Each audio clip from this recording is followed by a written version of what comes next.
But yeah, welcome everyone. My name's Alice Dixon, CEO of Canoe Wales. Great to see so many of you with us this evening. Hope you're all doing well in the chilly weather we've got at the moment and hunkered down and next to a radiator or fire. It is, of course, our 2023 AGM. Thanks for being patient with us as we knocked it back a couple of months and obviously going through everything now, and that's been really helpful for us. But also, it's a good time, I think, for us to reflect back on what was a busy year with lots going on. Hopefully, we're going to share quite a bit of that with you here this evening. I'm just going to go through some of the formalities and housekeeping before I hand over to Kerry, our chair. So the agenda for this evening, we're going to go straight into the AGM. And we have, as you'd expect, reports from Kerry as chair, myself as CEO, and also Andy as finance director. We'll go through the accounts. We're then focusing in on the new Canoe Wales strategy, and we've received some really helpful feedback already. But we're looking to adopt that in principle, albeit potentially with some changes. And some of your thoughts and adaptations that we'll no doubt hear tonight. Then we'll end the formal AGM, and then we've got a presentation from Emily Evans, who's our SUP lead, who's with us this evening, and she's been really busy since she joined us back in September, and she's going to be talking about some of the progress that we've made within SUP, but also the plans in place for the next few months, because that's been a big area of our work. And then we'll finish off with a board Q&A. So hopefully you've got some questions for us, and we've got quite a few staff here this evening, so please use it as an opportunity to ask as many questions as you would like. We've also, I'm sure everybody's spent lots of time over the last few years on Zoom, but just some formalities. If you could just stay on mute unless you're speaking. We'll have specific slots where we'll take questions and open up the discussion. So please keep on mute outside of that. We have obviously the raise hand. You just press on the reaction key, and you should then see the hand button appear. That's really helpful for us, and we've got staff here looking out for questions, and they'll take a note of when you do raise your hand.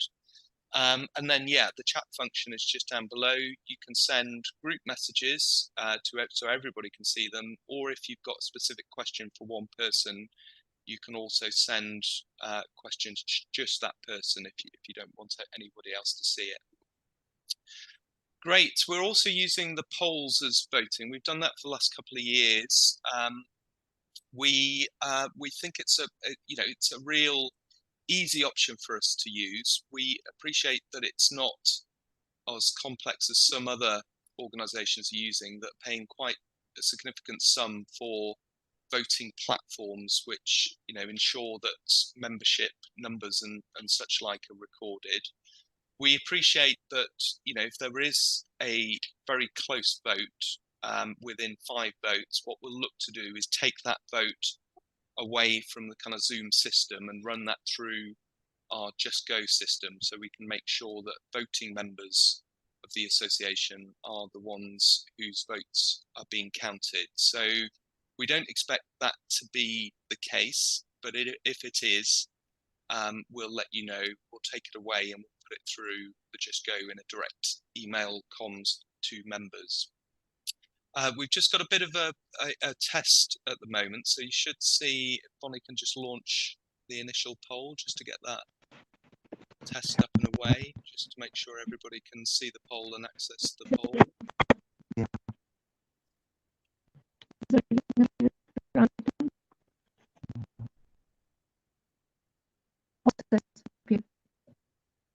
So hopefully you've just seen the question come up in front of you. If you could just answer that, that'd be great.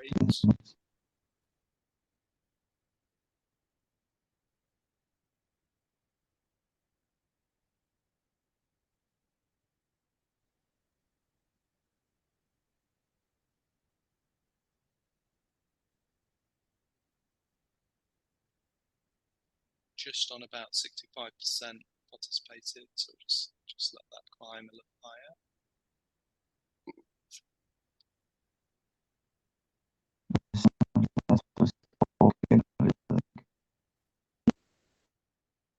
Brilliant. Thanks for that. And just ending, and there you go, 73% of well, in fact, say yes. Yeah, so helpful question, but that's, yeah, there we go. That's the results of the poll. So we know it's working. That's great. Thanks very much for that. Brilliant. Okay, I'll hand over to Kerry. Brill. Well, thanks very much, Alistair, for kicking everything off and for all the hard work that you've put in to preparing for today's meeting. And a big welcome to everybody. I'm delighted at how many have been able to get here. And Zoom can be a really useful tool, particularly at the moment with a lot of bad weather. And hope it hasn't affected you too much yet. So we've got quite a lot of typical topics for an AGM, but then a really exciting presentation a little later, so we look forward to that. But again, just wanted to thank you all for coming and put some time aside, and hope you find the meeting really helpful and positive. So the apologies, the only one that I've seen is Elsa Davis. Have you had any, Alistair? No, No. I think just Elsa's. Any of the other team? Any apologies? I think it's just Elsa's received formally. Fabulous.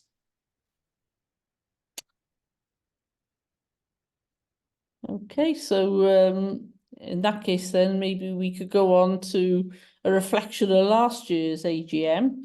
So on the agenda we've got approval or agreement on the minutes of the AGM. So perhaps we could take that next. And I'm looking for people to approve, or if they got any questions to raise those at this point, so that we can store the minutes as agreed. So could I have any sort of proposer for the minutes last time, or any comments? I'm happy to propose it, Kerry. Thank you, Jet. And anybody prepared to second?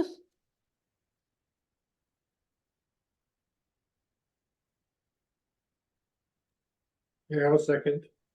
Thank you, Andy. That's absolutely brilliant. So I'll ask whether anybody's got any particular matters arising, but I'm fairly certain it'll be all stuff to do with today's agenda as well. So I don't think there's going to be anything matters arising. But if anybody does have anything, now's the time to raise it.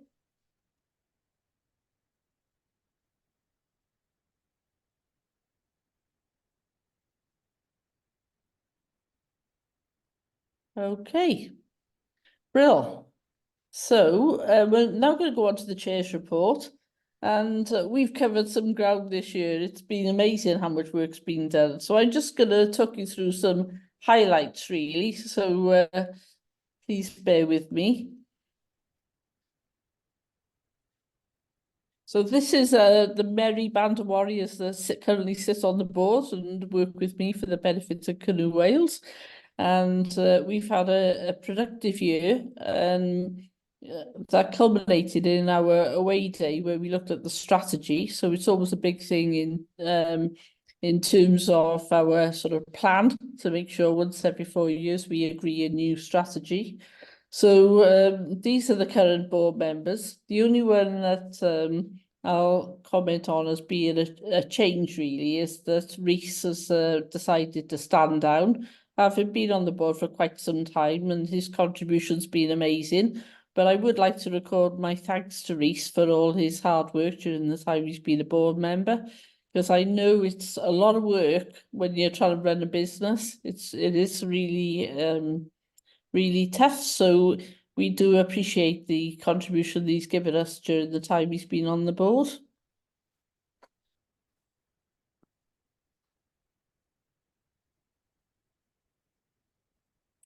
And just to put an interesting quote up, just to get our heads in gear. So Henry Ford, we all know who he was. He sort of quoted, "If everyone is moving forward together, then success takes care of itself." And the one thing that I think is a real strength for Canoe Wales is the fact that we all work together as a big team, not only the board members, but also the employees, and especially all the members who work with us to try and make canoeing and paddle sport the amazing experience it is for all of us every year. So yeah, hopefully that sort of sets the scene in a positive way.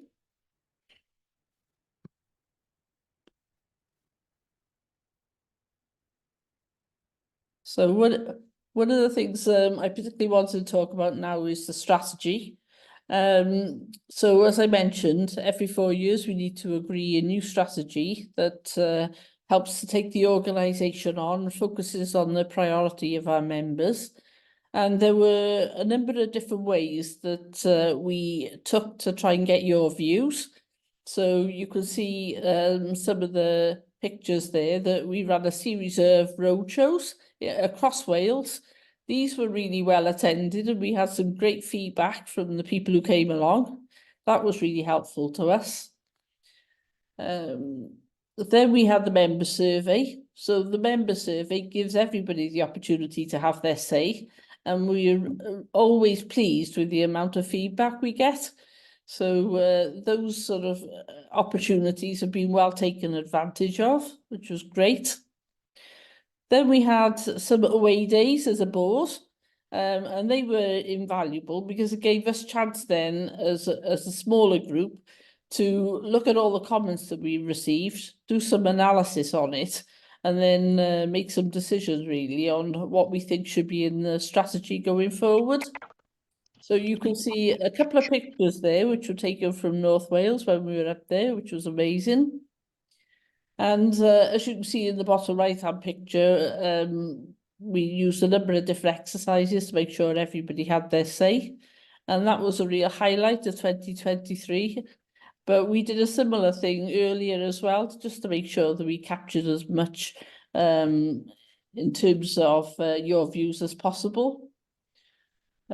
Similarly, so these were some pictures from the staff away day, sorry, for the board away day, but the staff also had a number of events where they were able to sort of look at all the sort of priorities, all the things we could do, and try and narrow that down to a list that we feel are the right priorities for paddling in Wales for 2024 onwards.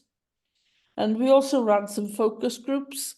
So all of that gave us really valuable intel and enabled us to get to the point where the strategy document is as effective as it is.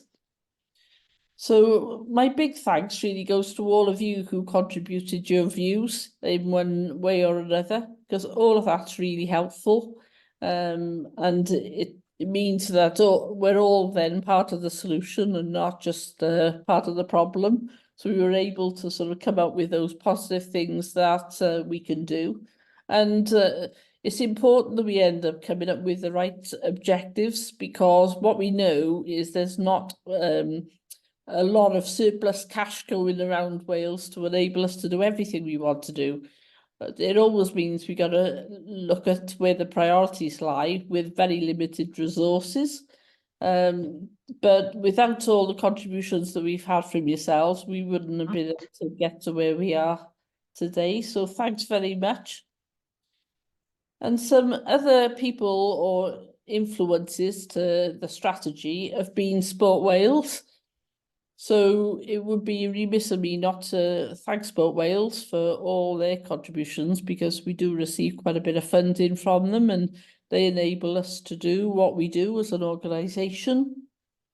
And also I would pass on my thanks to British Canoeing, because we have a relationship with them which is complementary. So they provide support and resources to some extent for us. So it's good that we have them on board as well as part of our journey. On the screen, now you can see the sort of approach we took to reviewing the strategy. So we started off looking at where we are versus the strategy and our plans from before, so the 2019 to 23. Then we looked at the environment, both internal and external. Then we went on to do a consultation process to try and get some sort of feedback at that point, really, on some of the things we needed to make sure that we thought about. Then we took a bit of an evaluation of options, as I mentioned. So if we had a ton of money, I'm sure we do a lot more, but we haven't. So we have to work with what we've got. So that means trying to do an evaluations exercise. We pick out the right activities. Then we went back to the vision, mission, and objectives, and the pillars for the strategy, and also took into account our goals and our measures. And then we sort of pulled together the strategy as you can see it. And I'm sure you've all had a look at that before we got here. And then just noting some of the sort of areas that we have to take into account. So equality, diversity and inclusion is really important. We want to be an inclusive organisation and give everybody the opportunities to paddle. And then also we need to think about health, well-being and safety, because we will be a safe sport if we don't. And then just going back to our sort of partners on this whole journey, obviously we took into account the well-being of future generations. So what we know is that paddle sport is good for people's well-being. And then we also had to take into account the vision for sport as devised by Sport Wales, which is very much about being an active nation, involving everybody, being sort of interested or participants in sport and activity for a lifelong, and also making sure it's fun. So the enjoyment factor is important, otherwise people just won't stay doing it. And so then we looked at where we'd been before, obviously what got us to the place where we were reviewing the strategy, which went from 2019 to 2023. So we looked at the purpose of the organisation, why it was developed, who it's been developed for. It's really important that we keep that front and forward in our thinking. Then we looked at where we were now at the point of reviewing the strategy, making sure the existing structures enabled us to recover from COVID, but also to manage in the context of a cost of living crisis, which we all know we're facing. And then the third area is where we're going. So looking at paddle sports and how they're developing, looked at the challenges and opportunities going forward. And there are some tensions between some of these.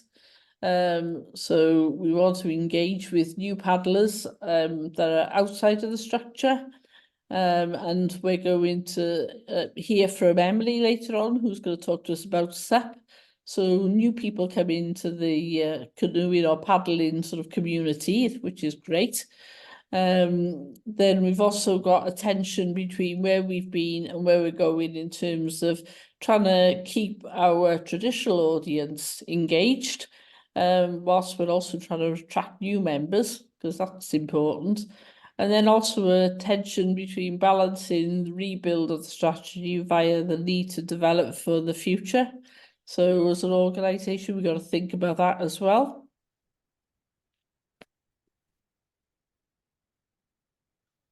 And then in terms of where we're going, so we needed to think about a number of things in this area because times are changing. So we've got different challenges going forward compared to maybe ones that we've faced in the past. And you can see in the middle of the screen there an image from a presentation we had a little while ago from Liz Russell. And it's talking about younger customers doing things differently and their priorities are different. So it's just, we have to take that into consideration. And then on the right-hand part of the slide, it talks about generation Y and Z.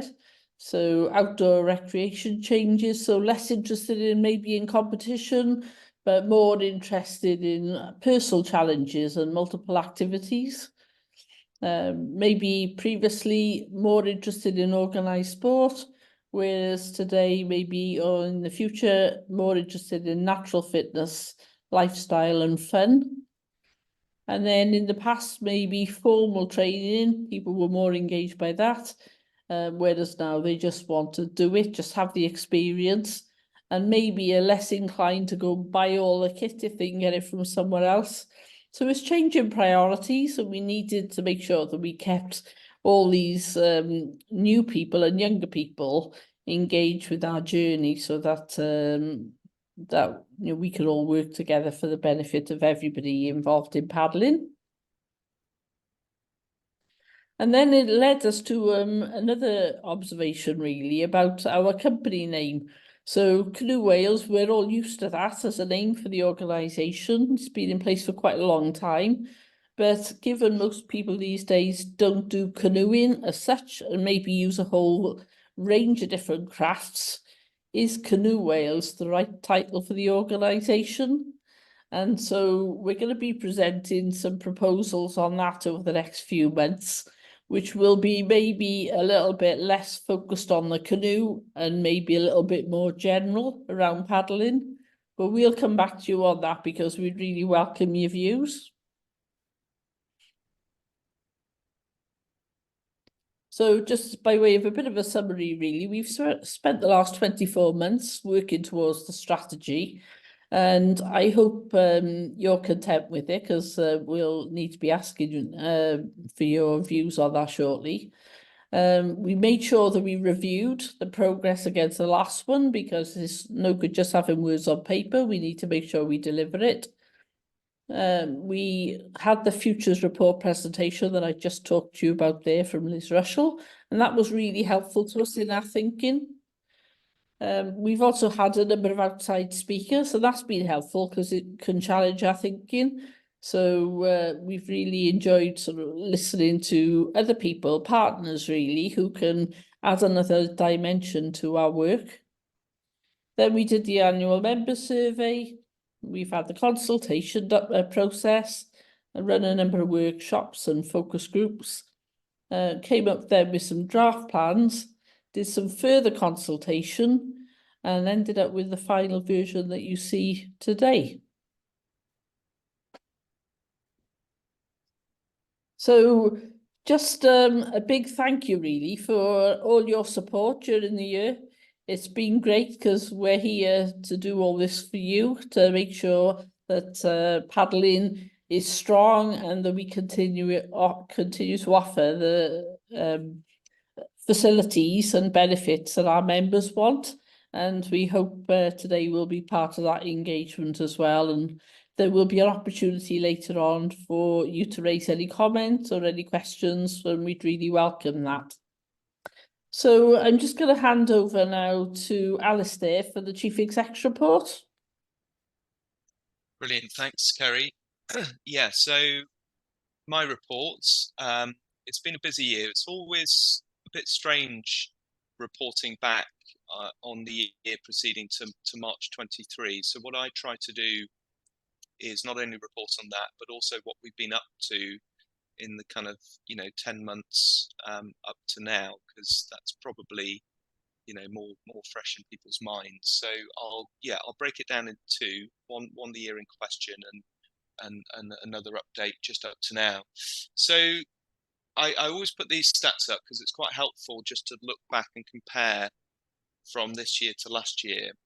And you can see, if you remember for last year, we had a huge increase in our membership post-COVID at the tail end of 2021, probably because of the number of people who were coming to the outdoors and looking for those experiences that they were missing out during lockdown, but also I think reflecting some of the work had gone on both with us, but probably more so British Canoeing with their digital engagement. So there was a lot of people coming through Go Paddling and similar. We knew in 2022 that the hardest thing for us to do was going to be to keep hold of a lot of these new members. And we at board meetings and similar were talking about, that we called it the class of 2021, and whether we could continue to engage them or whether they would actually just disappear away and find other things to do.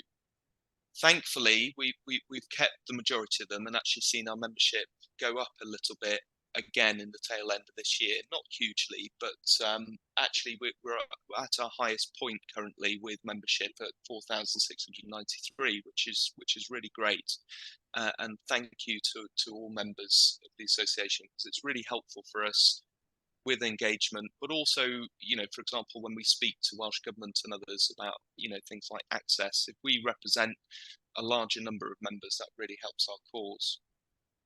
You can see also the work that Lydia and the group have done with She Paddles has really been nudging up our female balance of the membership, which is really reassuring. And we've seen a lot of new female paddlers come in and join both the association, but also, making their way up the pathways and becoming leaders, coaches, and starting to engage others, which is really great to see. Our clubs is just about being static. We've seen some clubs, unfortunately, move away or decide not to continue, but we've seen recently quite a few new clubs come and join us, which is really reassuring. So we're seeing our kind of club numbers as fairly static. Our renewal rates for members has actually gone down quite significantly, and that's quite a worry to us. I think some of that, understandably, is the pressures of the cost of living crisis and similar, and people are looking at direct debits all over the place and making sure that they're putting their money into priority areas.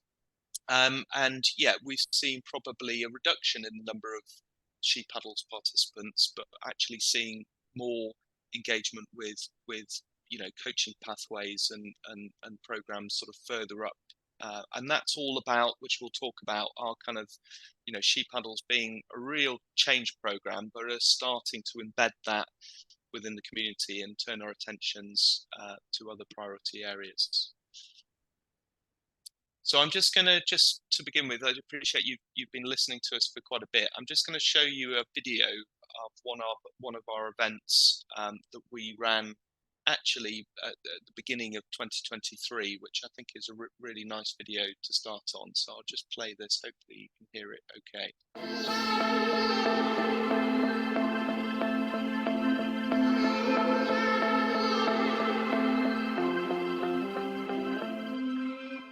Hi, I'm Lydia. I work for Canoe Wales. I'm their development officer, and I'm also the lead of the She Paddles Cymru programme.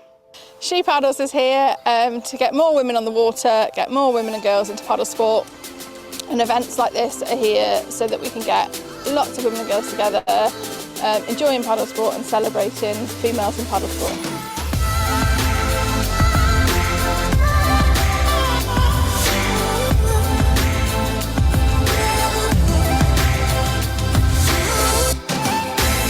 Hi, I'm Grace. I'm a training instructor at Classic Brennan, and this evening we've been doing a rolling clinic.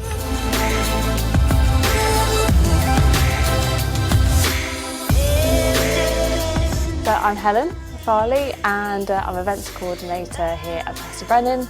I think it's great to have kind of the festival returning for a second year. We've kind of kept momentum from everybody that's attended last year and bringing along some new people as well and encouraging them into paddle sports.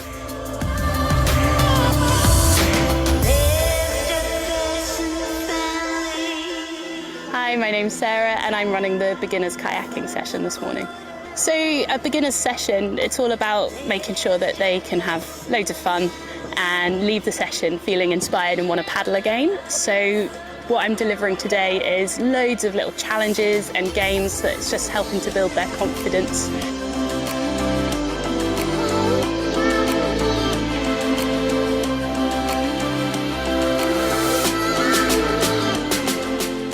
I'm Hannah. I'm one of the She Paddles ambassadors for this year. So I've been paddling on and off for about 20 years, but I was never really confident with it, and that's really why I got involved with She Paddles, and then since then I've just been feeling really brave.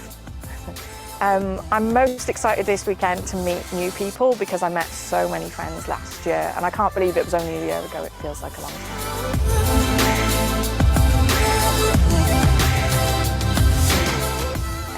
My name is Adia Misra and I'm a paddle sports coach, and I'm also here to give a talk about reframing the narrative around barriers in sport for women. Women in paddle sport have a few different things going on. I think there's quite a lot of challenges associated with women in sport in general. I think there's a lot of gender-based stereotyping for women, so we're from a very young age told that we shouldn't be doing physical activities, that's something that the boys will do. And equally, I think boys are told things like, oh, if you don't do sport, there's something wrong with you. So I think there's this very unhealthy gender binary relationship with sport. I truly believe that if we shout about it enough, people will start to realise that sport is for them, even if they are really unhealthy, unfit, not very strong, very short, very tall. I don't care. The sport is for you, paddle sport is for you, and that's why I became a coach, because I wanted people to realise that it's not something that really unachievable, and I think these weekends really play a really big role in changing that narrative.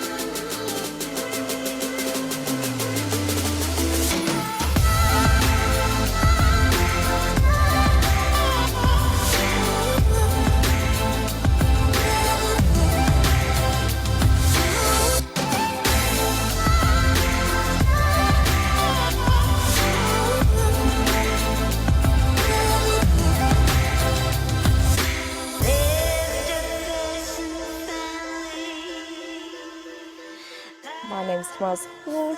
I've been on the Manor Strait sea kayaking today. This weekend, what I really wanted from it was a weekend where I felt comfortable and safe to really push my limits and my comfort, and I totally feel like I've done that and more. I just feel I've got everything from this weekend. It's been my favourite weekend. If I had to sum up the She Paddles weekend in one word, it would be, I think, life-changing. Yeah. I feel a bit emotional.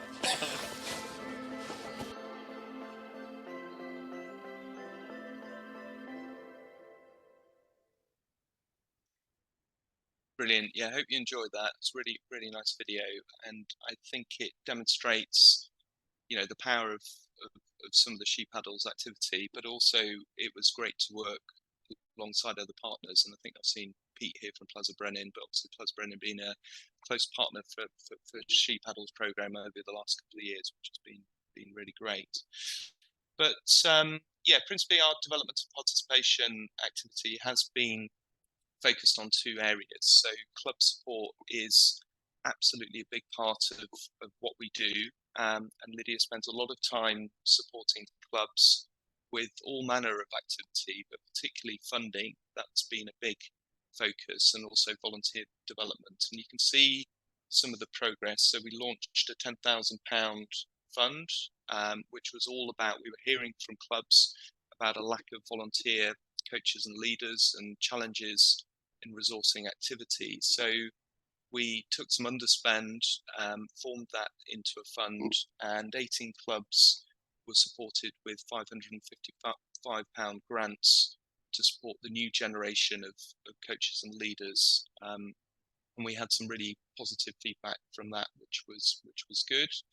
We've started as well to link clubs and commercial centres. So we see sort of differing challenges between them. On the one hand, clubs are seeing a lot of new people coming to wanting to be members, but needing training. At the same time, clubs are struggling with coaches and leaders. So we just see a real opportunity for them to work more closely together and lean on each other for the different things and the different value that they bring. So we're excited to get that going. We've got one that's now set up and starting to work, and we're looking at other opportunities around Wales.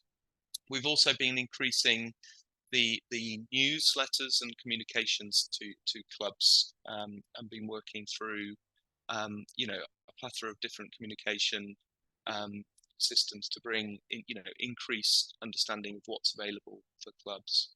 We've touched on the She Paddles Festival, which was the video just then, but we've also started, as I said, to embed the She Paddles programme within the community in Wales, and the Champion Club programme starts to recognise those clubs that are really focused on inclusivity and supporting, not just females, but all underrepresented groups into paddle sport. And there's been a lot more other activity, sort of tailored activity, and the Sheep Paddles in particular has grown and offering whitewater weekends, sea kayak weekends, and all sorts of activity. And we've really seen it turn from what is principally a SUP orientated activity and really, kind of branching out into all paddle sports, which has been really good to see. So since March, there's been some more money going in. We've just recently administered the cost of living fund, which has supported clubs who have seen negative impacts due to the cost of living. The Be Active Wales fund has continued. That's a Sport Wales fund, handing down Welsh Government money, and we've been supporting around about 55 applications now, I think, and well over £180,000 of money into paddling clubs, which has been really great. And that fund has pretty much been running since 2020 now. So we just remind all clubs really to use that whilst it's still available. And I don't think there's anything stopping you apply for the second or third time. So please get in touch with Lydia if you'd like any support with that. And then we're continuing to kind of expand the Sheep Paddles, but we're also getting to the point now where we're really looking to sustain Sheep Paddles, to keep it going, but starting to take our attentions to other underrepresented groups to ensure that we're supporting, the community as a whole as being as inclusive, but as many new people coming into paddle sport as possible that may not have had the opportunities beforehand. And then safeguarding equality. So safeguarding has been a huge piece of work, probably over the last sort of 7-8 years now. And what we've seen is the organisation turn to really focusing on the processes of dealing with cases, to actually reaching out into the community and making sure that people understand how to be safe. So we don't get issues and we don't get cases that we have to deal with. We much prefer to be focusing on prevention than actually, dealing with cases. So you can see there a lot of work going into the engagement and education piece, and our safeguarding officers have been working, with performance programs, with clubs, with providers, and putting more and more content out so people understand, how to be safe, how not to get in situations where potentially there could be an issue. So that's been a real focus for us. But we've got plans again for more events, more engagement opportunities as we go into 2024. And then coaching, leadership and safety, a huge piece of work for us. So in the wake of the Haverfordwest incident in 2021, but also the raft of new people coming into paddle sport, we knew that safety needed to be a big focus for us. And one of the initiatives that we launched was the Member Safety Engagement initiative. So what we were seeing was within the Canoe Wales membership, everybody understood how to be safe on the water, but it was actually people beyond our kind of scope of reach that were getting into trouble. Those who were just, paddling on their SUP a couple of times a year and weren't likely to be members of us. So we decided to actually upskill and work with the RNLI to upskill the people within our community, the coaches and leaders who are out on the water, going from paddle points every week. So we worked with the RNLI to run a number of workshops, and that took place in 2022. Was a great way actually of us all working together to make paddling as safe as possible. Now, clearly the British Canoeing Awarding Body Scheme is a big focus area for this. We are like a franchise of this scheme, so we don't control it. We work closely and we have lots of contractual agreements with British Canoeing Awarding Body, and we deliver the scheme here in Wales, and we have to adhere to a lot of requirements that come at us from British Canoeing Awarding Body. So we kind of have our responsibilities to deliver that, but we also capture feedback from the community in Wales and hand that back. But we also do our best to make sure everybody understands a lot of the changes that are happening, because we recognise it does change a lot, and it does change very quickly. And we also recognise that coaches and leaders have to adhere to a lot of changes in bureaucracy and and requirements as you continue to be providers or similar. So a lot of our focus has been managing some of the changes within that, but also communicating that so that everybody understands the changes and the reasons why. We've also, post-COVID, recognised that there's lots of people who want to come into being providers, and some people who were providers are still registered providers, but maybe not providing as many courses as they once were. So we've opened recruitment up for a new bunch of people coming in, and that's really important to us to make sure that we're keeping things fresh with new providers coming in, but also, you know, supporting those who've been providers for a long time, and that experience being really important. So then, since March, we've been really focusing on a lot of the digital improvements that can just make the whole system more efficient, and hopefully, you know, those that are providers have seen some of the changes on the Just Go. We've then brought these new providers in, and we've had to do a huge amount of orientations and standardizations to make sure they're trained and ready and upskilled and can work effectively. We've had a whole host of new updated awards that we've needed to change and deliver here in Wales. But we've also moved from high to low risk rating with our British Canoeing awarding body compliance in 12 months, and that's been a huge amount of work, particularly for Andy Turton, who here on the call, because not only have the process and procedures increased, but we've had to adhere to increased stringency from British Canoeing awarding body in that period that we were high risk. So we'd really like, if there are any providers that have been standardized again and again, we'd really like to thank you for that and appreciate, you know, how rigorous that has been for you during that time. But thankfully, going forward, now that we're low risk, that has reduced, or will be reducing a lot going forward.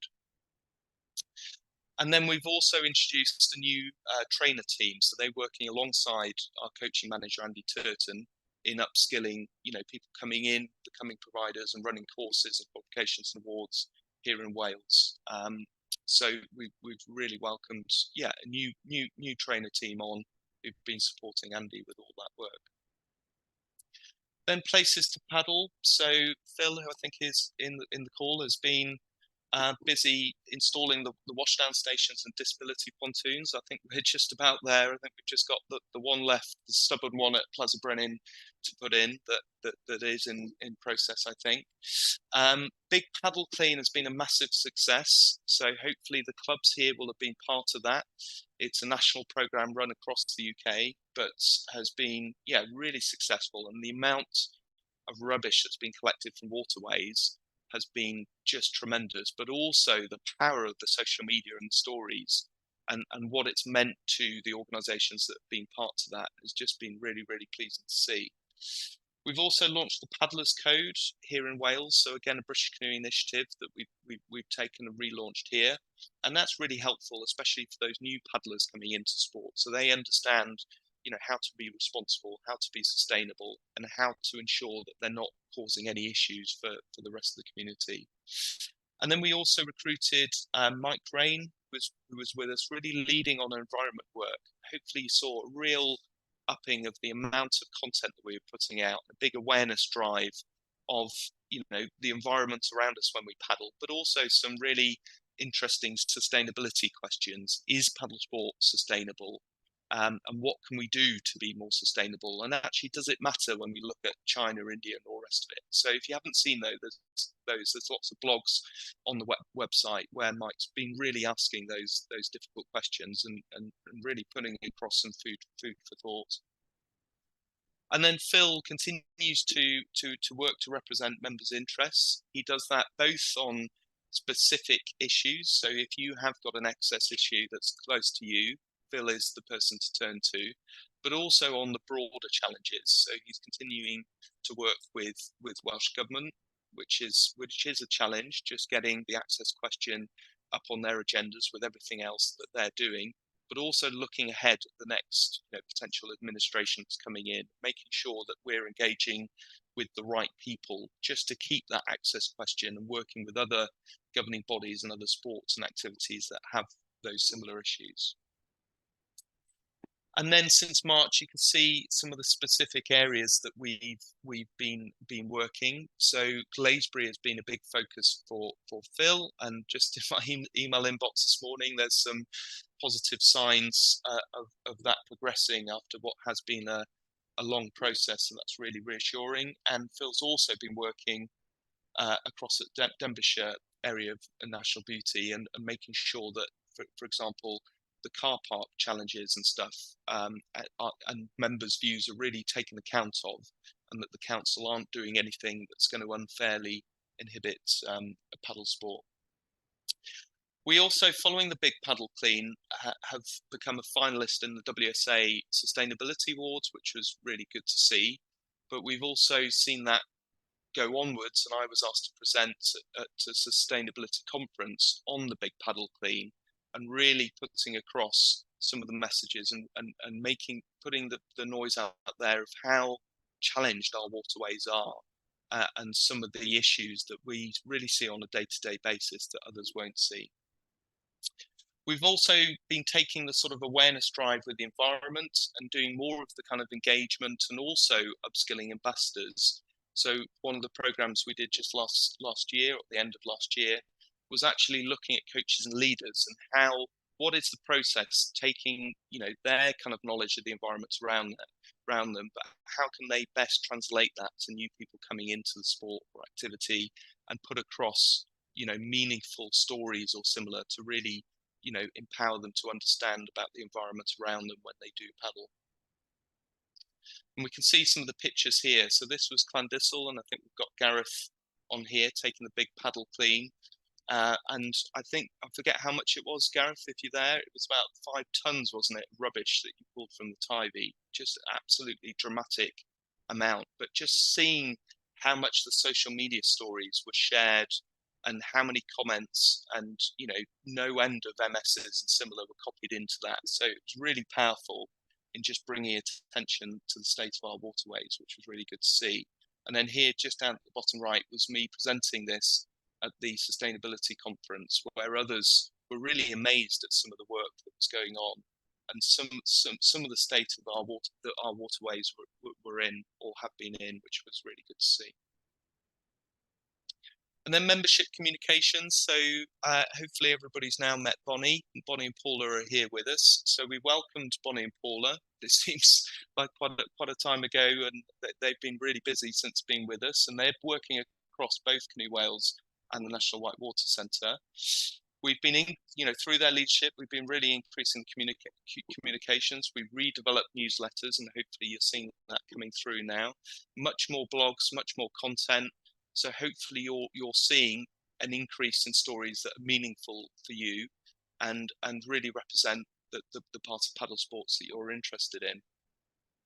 And then we've also been out and about, much more, trying to meet with members at events and other opportunities, so you can interact with us and you can tell us, your views and your thoughts, and where we should be doing more, and also, how we can support you better going forward. And then we've been continuing to do that. We've clearly, as Kerry said, have new audiences to think about. We've been supporting, for example, Mike with that increase around the environment, but we've also been updating our digital assets. So you've probably seen we now have what's called a digital wallet, which is an online digital card, which is obviously much greener and less plastic, but is also real-time data and information, so that you can hold an accurate record of your, for example, qualifications and awards, and see all of that come through in real time, which is really helpful. And then the integration with the wider Canoe Wales. So it's always a big challenge for us. We're often so busy out delivering stuff that to actually tell those stories of what we are up to, it can be quite challenging. But Bonnie and Paula and team have been doing a great job of pestering everybody to make sure that those stories are coming through, and you're hearing about what's going on in the wider Canoe Wales.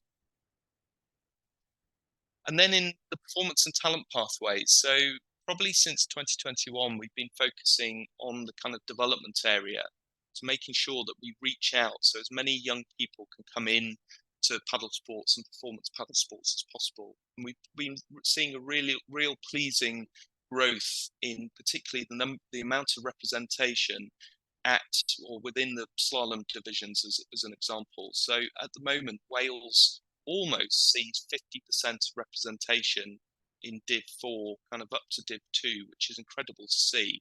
And we're now seeing a balance of north and south, which again is great and shows that, you know, if you're living in the North Wales, you've got just as much opportunity as those who are living in the south, which is great to see. We're also seeing paddlers through a whole raft of different disciplines, not just slalom sprint, represent Wales internationally, and that's really fantastic. And there's no end of, you know, results that we could be putting across, not just within slalom sprint, but also across surf and other disciplines.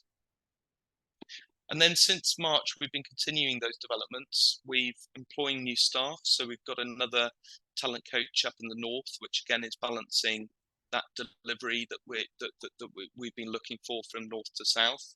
And we've also launched into a new winter training program, and so the coaches are all really busy delivering that from kind of day to day, which is pretty extensive actually, with lots of weekend activity and in the week activity.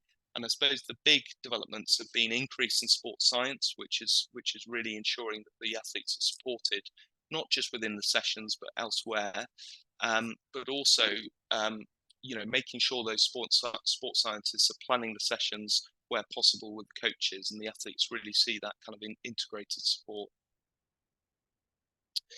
And then if you look or see tomorrow, one of our athletes, Gwion Williams, is actually being interviewed on Canoe, which is on SLC at 7 p.m. tomorrow. So if you're interested, please have a look at that. There's about a 5-minute feature, I understand, of him on there. So you can see that, yeah, tomorrow at 7 p.m. on S4C. And then the final bit is governance and financial sustainability. So this is the kind of building blocks or the bridge blocks underneath the rest of it. Without this, nothing else really works. So although it can be the sort of boring stuff that, you know, the board find themselves focused on, you know, more than they'd possibly like to, it is the stuff that if we do get wrong, everything else kind of falls down. And we've talking about the taking on of governance as SUP, and I guess it was quite interesting that, you know, the board discussions around this, because I think we recognise that SUP is a huge and growing discipline, and that's a good but also quite a challenging thing, because, you know, the amount of people coming into SUP is a risk to the association, and the high levels of risk that come alongside it.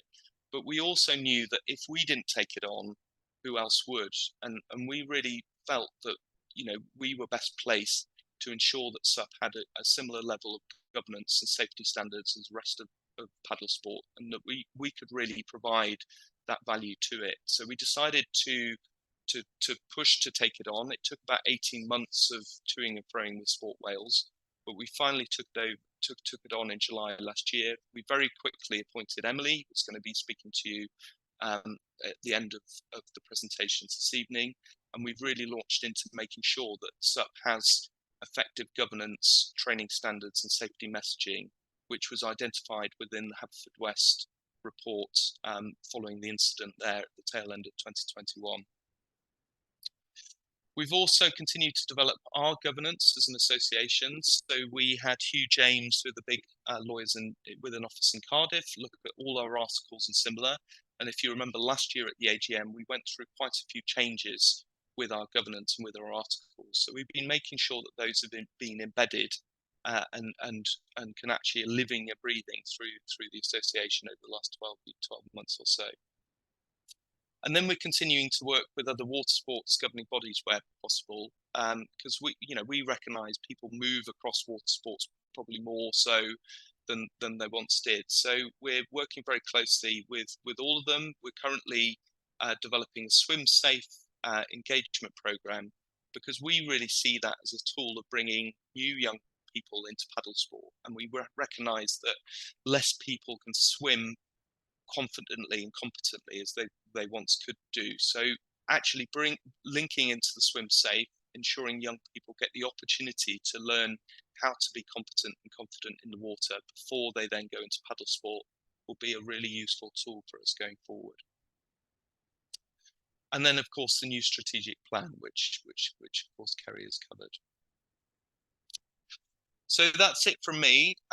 Just in the picture here with the questions, I'd just like to recognise 2 people who are here this evening, both of which won the Jeff Good Award, which is the British Canoeing Award for coaching, and they won it back to back, and it was fantastic to see it coming to Wales in 2 years in a row.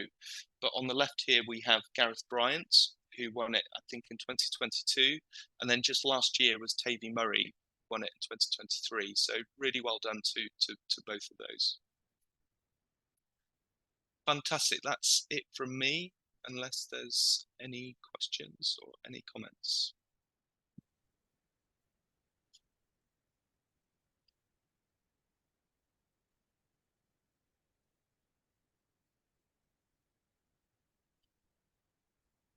Great. If not, I will hand over to Andy. Good evening. Usually when I start talking to the board about the reserves policy, that's when they take the opportunity to go to the toilet, have a drink, go and walk around the car park. But with the finances, it tends to be something that we need to maintain and review. So I'm going to run through where we are. I will have to refer back a little bit to COVID, which nobody really wants to remember, but I'll explain it as we go. So can we have the next slide, Alistair? So this is the P&L, income and expenditure for Canoe Wales. And you can see 2023 versus 2022 shows a large increase in turnover. That is a little bit misleading in so much as in 2022, we were given additional funding as part of COVID. And because of COVID, found it very difficult to spend it. So we were allowed to carry over some tens of thousands of pounds into the following year. At the same time, in 2022, we didn't expect the contribution from the Whitewater Centre, and in 2023 we did get a contribution from the Whitewater Centre. So that makes up the majority of that change, although we did get a bit of an increase also in membership. You'll see that cost of sales, if you like, the costs incurred with that are relatively flat. And again, that's because we carried over monies rather than incurred them in the year. Administrative expenses did go up. Quite a lot of that is related to bringing people onto the payroll from using them as contractors and having additional roles. We were quite conscious of during COVID times not to recruit people, if you like, because we didn't know what the situation would look like in the future. We had a bit more confidence by the time we got to 2023, and we were able to do what we would normally do, which is look to spend the grant, if you like, or spend the money we have. The majority of our income does come from grants, so therefore we do need to make sure that it is spent in the year it is given, because one of the rules related to grant is that you need to spend it in the year you're given it. So as we went through the year, we did notice that we were a little bit over and may well end up with a small reduction at year end. We then worked hard in the last quarter to try and mitigate that, and ended up with a small deficit of £10,000 in Canoe Wales. I'll come to reserves in a minute, but because it was we were able to carry forward from prior year, we got a tax rebate of 6,700, so we ended up with a £3,000 loss, which had a small impact on the balance sheet. Next slide, Alistair. Comparing the incomes, you will see in 21-22, still a large part of our income comes from the Sport Wales, which is the Exchequer funded and National Lottery elements of it. There was a small increase year on year, but the biggest change, obviously, you can see in 2023, we restored the contribution from the Whitewater Centre. In the prior year, we had an emergency grant, if you like, from Sport Wales that kind of covered off the monies there. You can see that the income from membership has increased. albeit the costs of membership tend to go up in parallel with that. So we basically spend the money that we get in on membership on the members. Coaching income was flat, but in the current year it has shown a big increase. The pontoon grant was from Welsh Government and was specific to buying and installing the pontoons. So a lot of that work was done in 21-22, but we did, I think we had one installation in 22-23 and small parts of income from other areas. Next slide. So again, if you look at expenditure, we still have a situation, it was relaxed a little bit during COVID, but we still are really required to spend the grant on the things that we are given grant for. So you can see that a large amount of the grant is targeted at performance and talent. That is typically the lottery element of the grant that is required to be spent on it. So it's still a significant proportion of our expenditure, but we do try to use the monies we get from the Whitewater Centre and any surpluses from membership to try and drive the grassroots, because you don't get the elite athletes that Alistair has highlighted if you don't feed the people at the bottom. So it's, you know, we need to get youngsters on the water, we need to get people enthusiastic on the sport, and that's what we try and spend the monies that we've got available on. Again, next slide. So in terms of our balance sheet, a slight impact, a 3,000 reduction as the P&L had 3,000 loss, but you can see at the bottom there the reserves that we have combined with the two business, with Canoe Wales and the sales and services is quite healthy. It's 454,000 against 463,000 the year before. We review the reserves policy every year. I have increased the reserves requirement, which is broadly reflecting the fact we've got more people on our staff establishment now and need to have a provision there just in case. So that's the reason for the increase in reserves policy. But you can see overall we're in a relatively comfortable position. Next one. Right, in terms of just to give you a quick highlight on the wholly owned subsidiary, you can see that in 2022 we had a real bumpy year as people sort of came out the end of COVID and desperately wanted to get out in the fresh air and wouldn't necessarily want to go abroad. So we had a very strong year. That came off the back of two very difficult years where the centre was broadly closed for most of those 2 years. So we had to rebuild our reserves during 2022.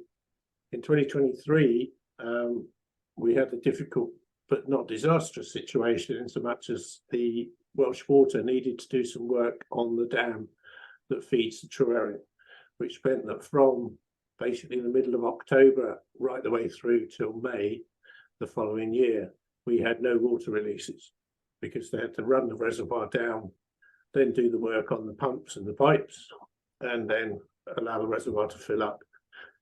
Fortunately for us, I suppose, although not too good if you tried to have a holiday in July, we had a very wet July, which meant that the reservoir did manage to refill, and we were able to have a pretty decent season in the 23-24 year. But in 2023, the reason that we had a very small loss in the Whitewater Centre was basically we had no income at all for 6 months of that year. We did know it was coming. We cut back as much as we possibly could. Our business model in the Whitewater Centre is to be as flexible as possible with a very low establishment cost and flexing up using people as we need them. Final slide. So balance sheet for sales and services again was a small reduction in reserves of £5,000. So again, that would have fallen into the reserves, which dropped from 313,000 to 307. The year we're currently in, again, they're having some restrictions on the dam to do some work. But equally, if any of you live in the area, I think you may have been able to take advantage of about 16 QMAX hurtling past the door in the last 2 or 3 weeks because of the amount of rain we had during December. So what we really need is, once they finish the dam works in February, is lots and lots of rain to fill the reservoir up so that we have a decent summer season. But again, the Whitewater Centre is there to support the efforts of Canoe Wales to drive the grassroots, and we're happy to be able to say we're now in a position where both we've got decent reserves, and secondly that we're able to contribute from the Whitewater Centre through. Final slide, Alistair. So I've got two suggestions and one brief announcement. One is that this will be my last report as a director of Canoe Wales, because I've served probably more than my term, to be honest. I am going to carry on doing the numbers, but not as a director. So I'd just like to thank everybody for all the support and everything, and let you know that I'll still be crunching the numbers for you in the next few years, and I will be staying on as a director within CW Sales and Services. But I'd like to propose we accept the accounts for 2023, and the second motion is to the current auditors company called Assets, for some reason better known to themselves, gave us a quote for the year ending March 24's audit, 100% higher than what we paid in 23 and 200% higher than what we paid in 22. So we felt that was ridiculous. So we have put that out to tender. We've got 3 different audit accountancy firms tendering at the moment, with a deadline of the 31st of January. And the submissions I've seen so far are more in line with what we can afford to spend. We can't really afford to throw £6,000 additional monies in an audit if we don't need to. So that's why the motion is to tender for audit services this year rather than reappoint Assets as auditors. So I'd just like to propose those two, and Alistair, perhaps you could handle the seconding and voting. Brilliant, thanks, Andy. If we could have proposers, Reese has come through, so as a proposer, we could have a seconder. This is to accept the accounts.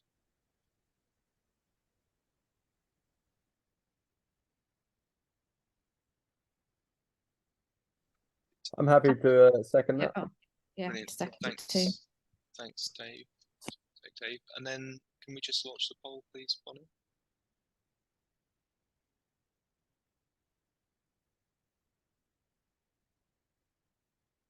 Hopefully you can see the poll in front of you. It's great. See people coming through.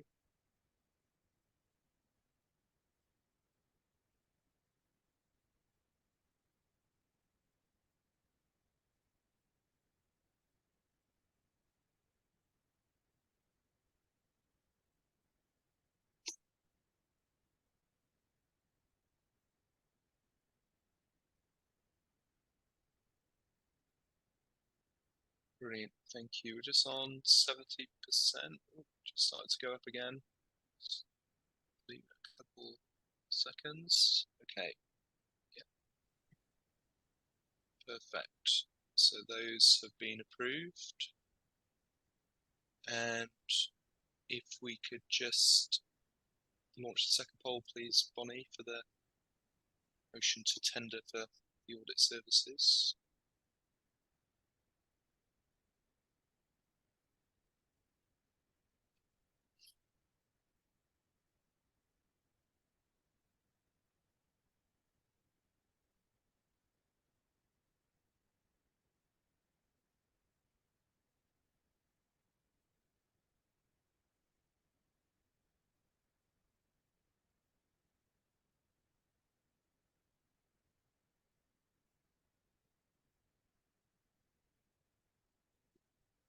Fantastic, that's great. It's also been approved. Fantastic, thank you very much. Okay, Kerry, do you want to take on the strategy? Yeah.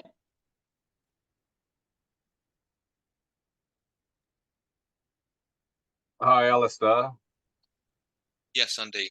There was one question on in the chat just now with regards to, was there a reason for the increase in pricing of the auditing there?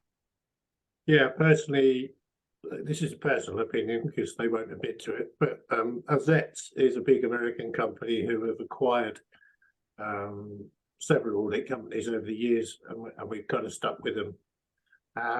But I think what they're doing is, if you like, looking at where they're getting their profits from and recognising that small businesses requiring quite an intensive audit, particularly with new government regulations, they're just not making any money out of it, or weren't, and so they've tried to come back with what they call a realistic pricing, i.e. trying to make a decent money out of it. So I understand from talking to some of the people who are tendering that a number of people have seen the same thing as us. It's not just us. Other small charities and governing bodies have found that the costs of the audit have rocketed this particular year. So I think they're just consolidating and deciding they're more profitable if they're auditing big firms rather than small ones. Thank you. Real, thanks. That second question, are the proposed tenders for companies in Wales? Yes. All three of them are Welsh-based companies. We deliberately targeted ones that were based in Wales and actually also looked after other governing bodies or charities as well, so they would be more familiar with what we've got. Fabulous, thank you. So it brings us now to the motion to review the Canoe Wales strategy documents. We've talked about it quite a bit, and you've had access to some information. So we're looking for a proposal and seconder that we can move on the strategy. The only thing I wanted to raise first is that we've had some feedback, which was quite interesting, about some of the images that we've used, that maybe they're not as inclusive as they could be. So we're going to take that comment on board and try to make some adjustments to a few of the images. Totally done with the right intentions. It needs to convey the right message, but really most of the rest of it, in terms of the text, we would like some approval on being able to adopt that today so that we can move on. So could I have a proposal and seconder, please?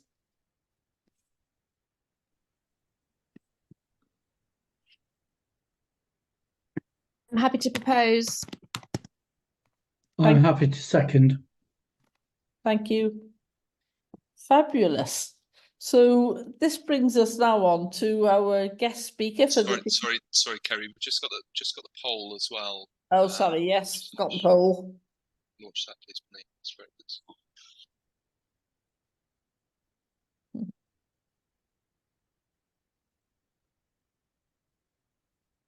Which do?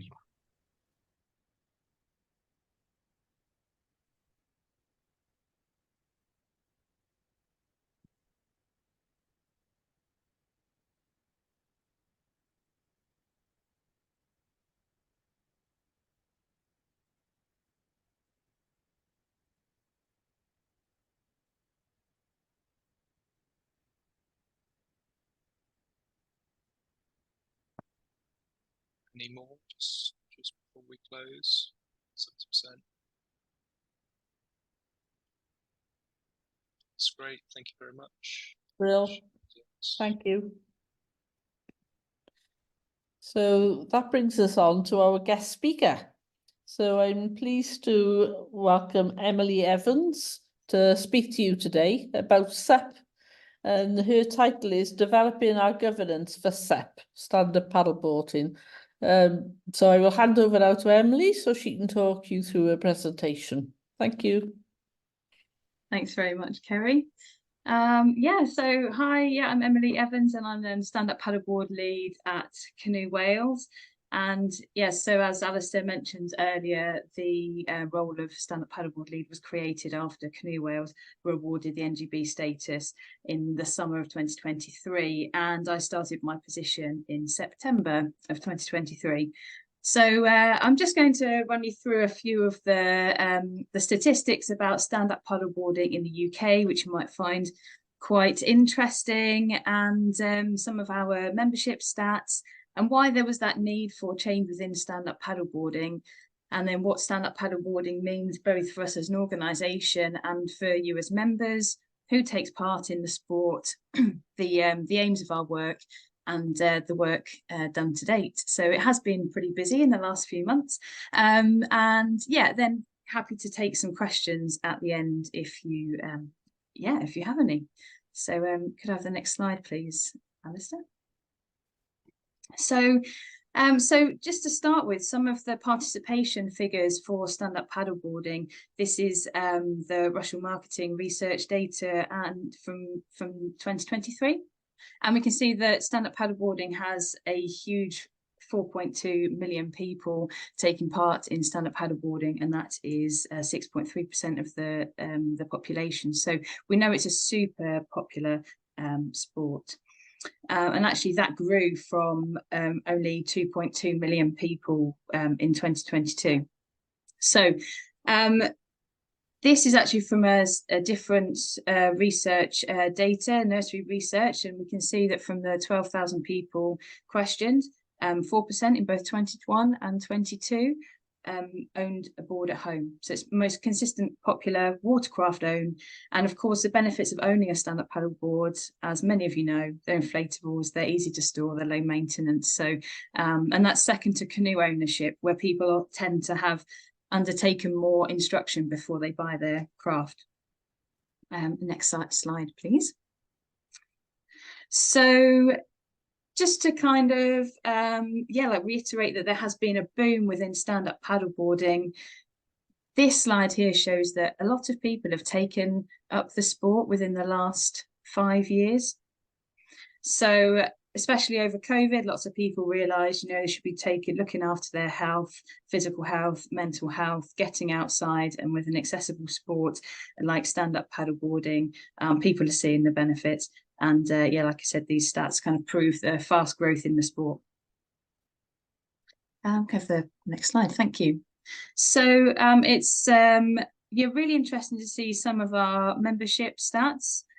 We have 15.3% of Canoe Wales members who say that stand-up paddleboarding is their first sport, and 14.8% of members who say that SUP is their second paddle sport discipline.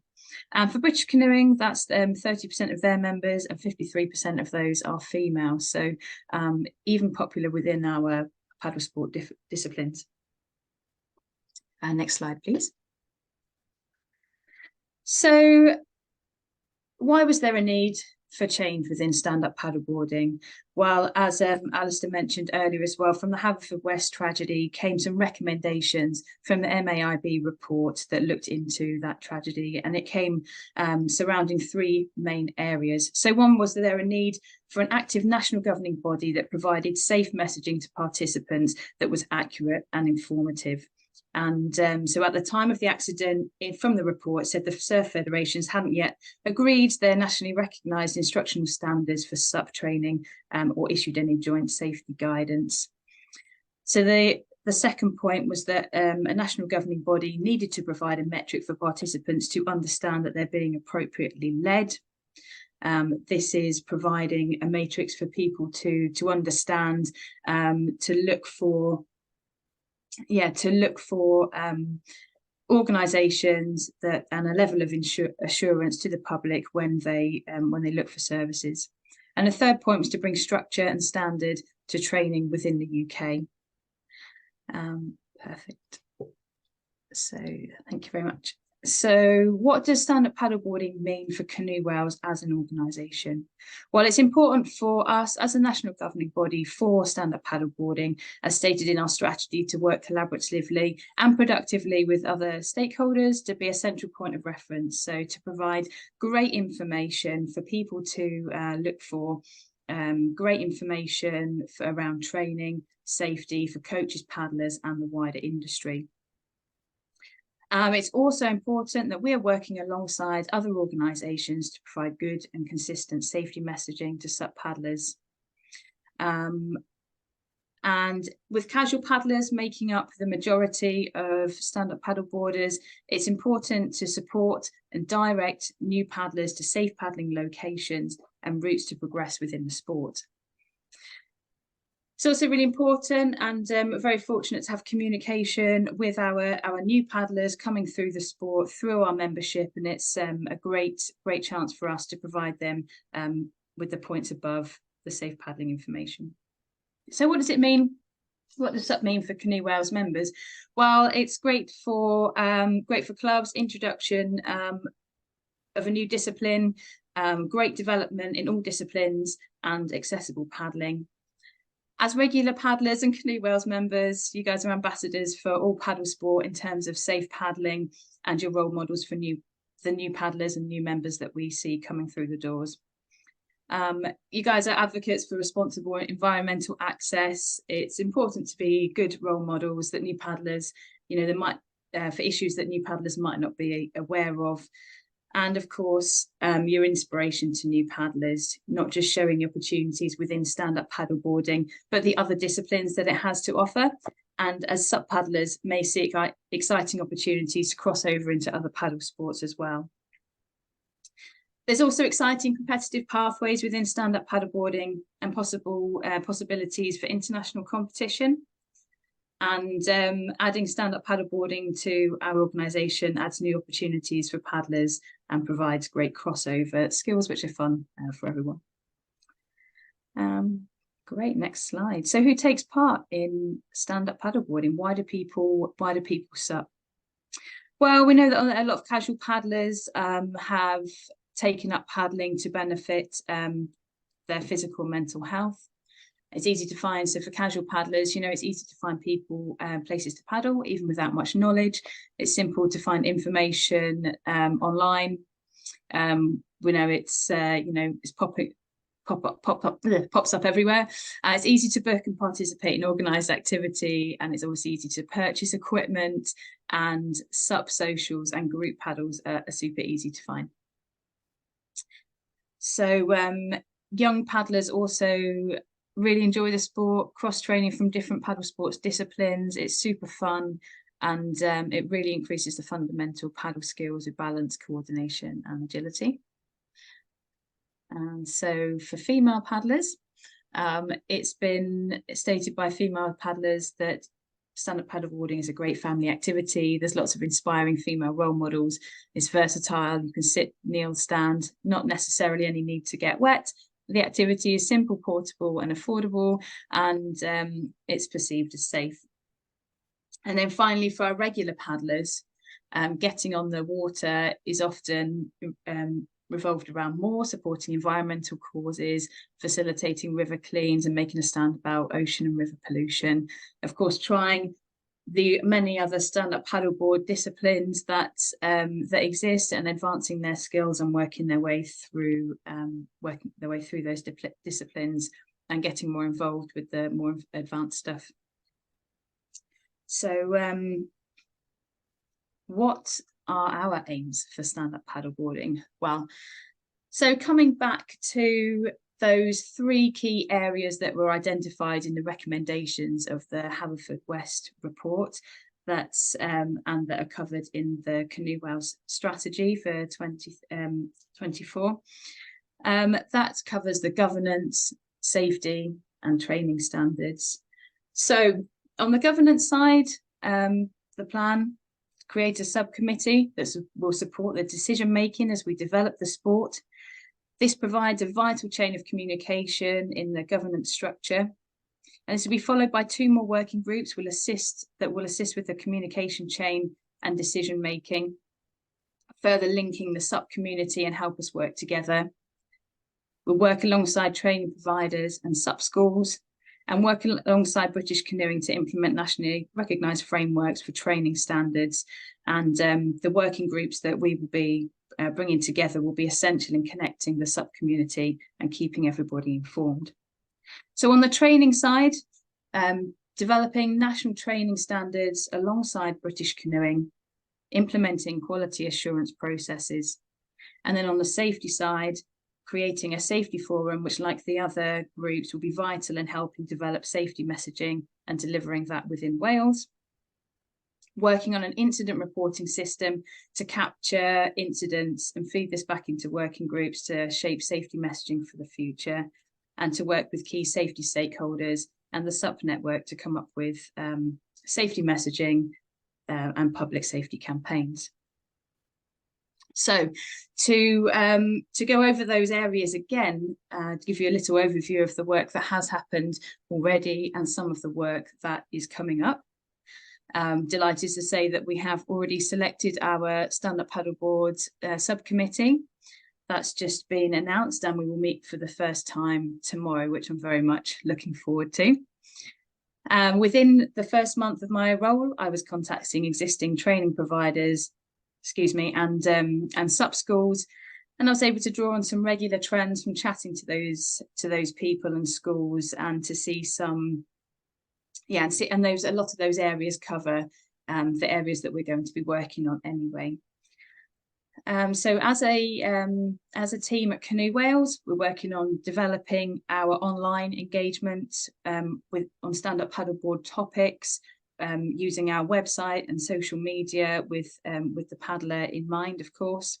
And we've been fortunate to have a great take-up in stand-up paddleboard members after the sad liquidation of Water Skills Academy. So we've been able to welcome and introduce a lot of new paddlers to Canoe Wales, and to start our communication with them. So so great to offer those guys the support too. So on the training standards side, we do have a really good working relationship with British Canoeing, and we meet regularly with them on the training standards, and they have a time-framed approach on that goes into 2025. And the work we're doing at Canoe Wales at the moment to create good chains of communication with our committees and forums will mean that we'll be able to assist schools and providers as and when consultations and future changes happen. So on the quality assurance front, the current work at the moment that is going on as we come up to the Delivery Partner Conference happening between January and August. I'll be developing some materials for those, and that will be aimed at encouraging stand-up paddleboard schools and SUP hire companies to register as delivery partner, which will mean that they'll be able to show to the public that they meet safety requirements to be part of the delivery partner system, and therefore assure themselves as a quality school. And we hope by doing so will mean more people will be able to pick great places to go paddling. So on the safety front, have already been engaging with other safety stakeholders through meetings and information gathering and sharing processes, and I look forward to, and there's plenty more of that in the pipeline. Hopefully soon we'll be able to share some of my work with you. And the British Canoeing Conference was a great time to gather thoughts. That happened back in November. Many professionals from the stand-up paddleboard world industry were there, and the conversations were collected, and they'll be used as we go forward into helping our safety messaging and public campaigns. And actually doing a lot of shared work at the moment with British Canoeing on the incident reporting side, and we've come up with a time-framed approach, and hopefully you should see a lot of that work coming about over the spring and the summer to promote incident reporting, how it works, why it's important, and how that data shapes the future of safety messaging as well. So hopefully that's given you a little bit of an insight to what's been going on, why we're doing it, and I welcome any questions, but I must plug in my laptop, otherwise I won't be able to answer any questions. So 1 second.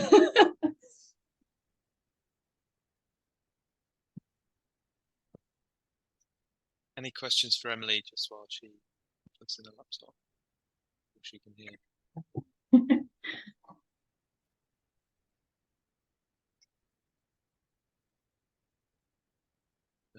Well, hopefully no questions is good and everyone understood. And or bamboozled everybody with information, which is normally the case. But yeah, I mean, if anybody wants to email me questions, anything, anything you think that's helpful, then, certainly welcome that at any point. Thanks, Emily. That was a fantastic presentation. It's all new and really exciting stuff. So thanks very much. And as Emily said, if anyone's got any questions and they were a bit nervous this evening or they haven't got it clear in their head, then get in touch. And Emily can then come back to you with a response. So now we move on to the board's Q&A. So if anyone's got any challenging questions that you want to raise with one of the board members, now's your opportunity.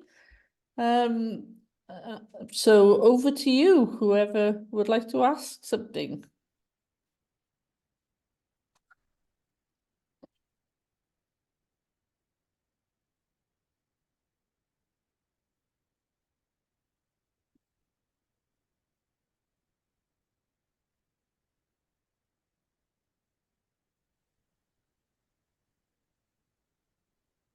Anything from the chat at all, Andy?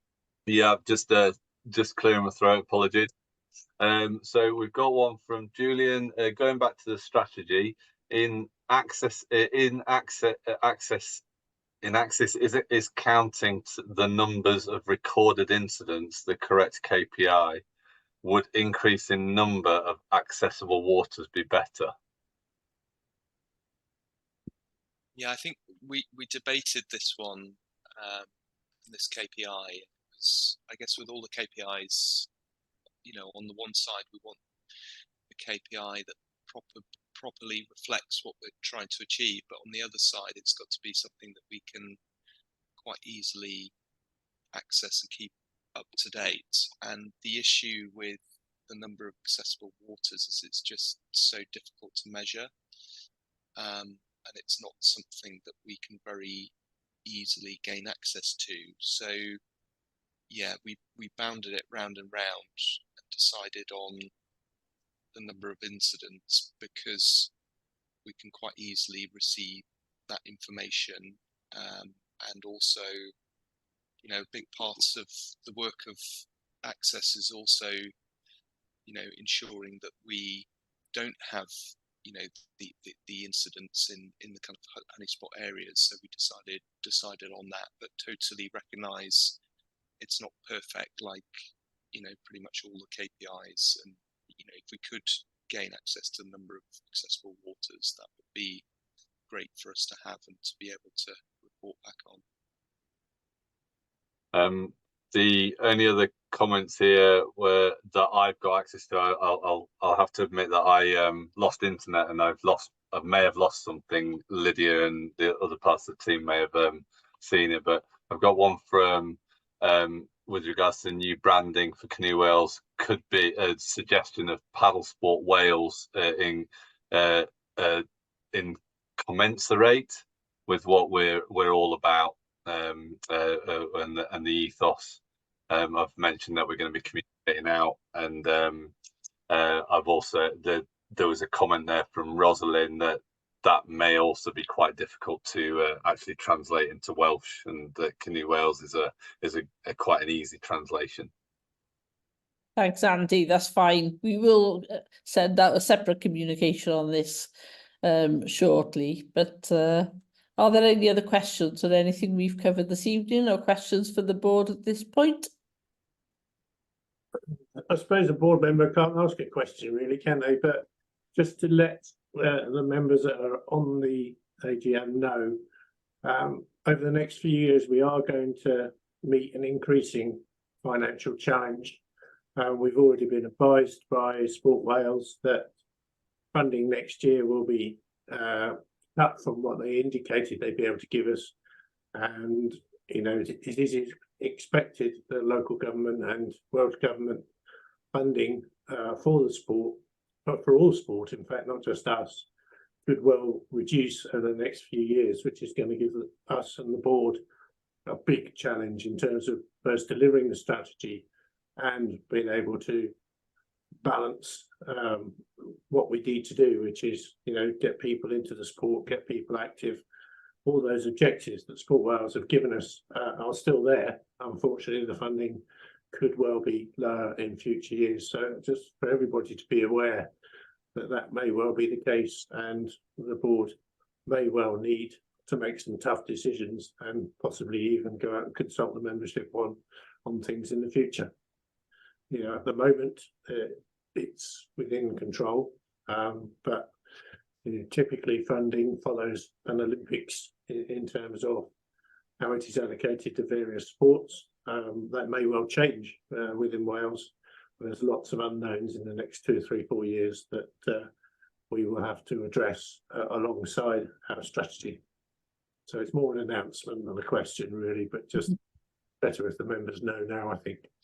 Okay, thanks, Andy. That's really helpful. There are some more questions feeding through at the moment. One was from Rosalind. One of the questions on the survey concerned provision of paddling trails or blue routes. Any progress on these? Yeah, happy to take that. So we, you know, we continue, you know, where possible to build paddle trails here in Wales. We are, I believe, in the process of designing some more. Bonnie, have you got? I know you're working with Vicky. I'm sure Vicky's probably listening in, but have you got an update on where we're at with those? Yes, so Vicky is working on a couple of new paddling routes, which we hope to have ready soon. Great. So yeah, we're continuing to process those, and and fully appreciate how useful those are. Yeah. And we've also done a lot of work with OS maps. So a lot of our paddling routes now have all been uploaded onto OS maps as well. So that's something our members can benefit with. Or if you're already a member of OS, you can jump on there and find our paddle routes. And if you click on the links, it takes you straight through to the downloadable maps. Brilliant. And then there's one from Matt Maguire. What are Canoe Wales doing to increase engagement with younger paddlers, particularly teenagers? Yeah, thanks, Matt.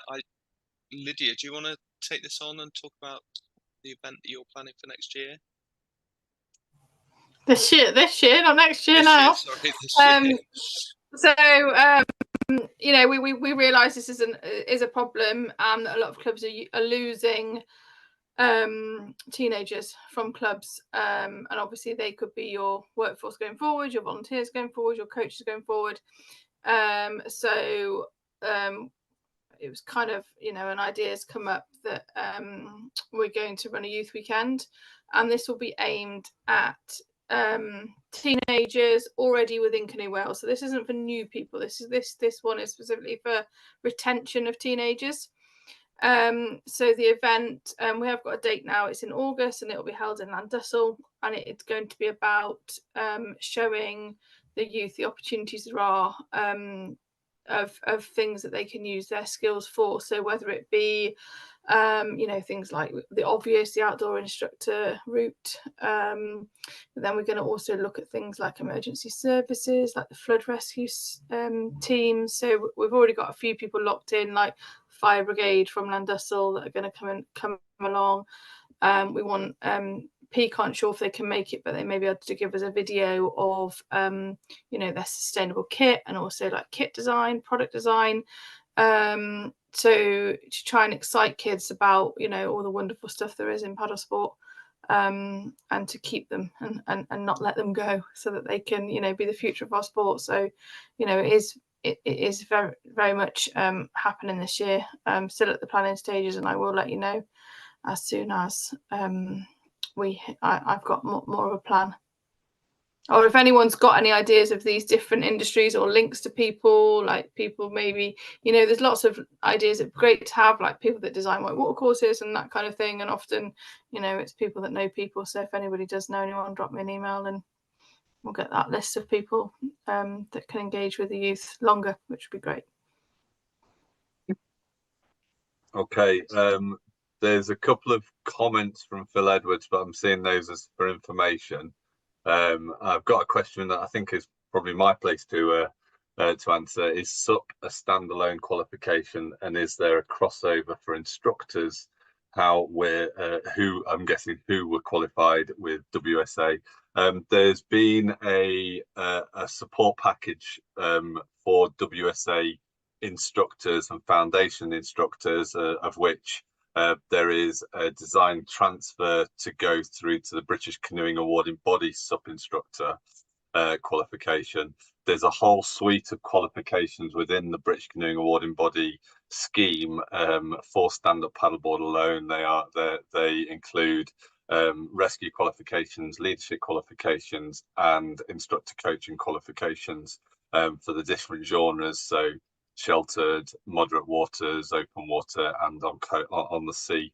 So there's quite a lot available to you, Steve. And if you want to try and get in touch with me to find out some more information offline, please do so. One from Caroline. Sorry, I'm reading while I'm thinking. How do paddle businesses feature moving forward? Are there plans to place in place to support their offer and showcase affiliated Welsh businesses further? Social media is very club based, club focused. Absolutely, Caroline. We've got a working group actually meeting tomorrow as a not tomorrow, sorry, on Wednesday. They're going to work together as a team of us to promote the delivery partner scheme and to start showcasing some of the businesses that are the backbone of the sport in Wales as well. So please do watch this space, and we'll be in touch. Is it worth talking about the course, the new course finder as well? Oh yes. We've implemented on the website now. If you go onto the website, we've implemented a course finder, which is a way for anybody in Wales to find any of the British Canoeing Awarding Body awards or qualifications being run by Welsh providers, which is something that's been long missed and not available to you. So we're encouraging all providers to start populating that, because you can find a map feature to find a course near you, and there's also another opportunity for you to find a provider on our website who is a Welsh provider to come in and run a course for you as a group or an individual. Any other questions anybody wants to raise while you've got the opportunity?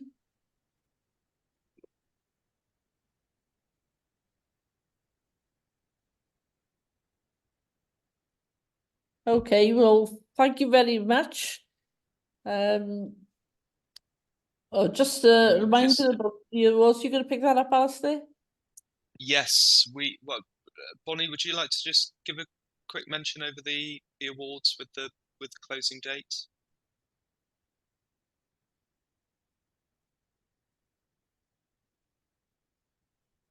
Just Bonnie. I'll do it. So yeah, we've relaunched the awards for this year. There's a number of new categories there that are listed on the right hand side. We've tried to listen to feedback over the last couple of years and ensure that the awards stay current, stay relevant. We have extended the deadline to the end of January. What was exactly the date, Bonnie? I can see you're off mute now. Is it the 22nd or 24th? It is the 22nd. 22nd. Okay, so the closing date is the 22nd. You know, these really are, you know, your awards, so please make the most of them and have a think about anybody who fits those categories. I think we're starting to get quite a few applications in some, but very much kind of underrepresented in others. So if you can think of anyone, please put them across. If you're not sure, then please get in touch with us and we can help advise you which would be the best category. But yeah, please use them and make the most of them. They're fantastic recognition platform for people who are really, you know, doing their best for paddle sport and making an impact. Fabulous. So thank you everyone for coming along today on behalf of the board and the staff team. We really appreciate your support. Obviously, you know where we are if any questions come to mind, so don't worry that you might have missed the opportunity today. So there's going to be an exciting year ahead, and I look forward to meeting you all at various events. And thanks very much again for coming along today.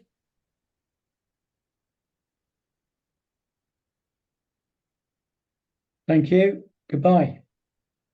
Bye. Bye now. Thanks, Bye. John. Cheers. See you soon, Alistair. Thank you. Thank you.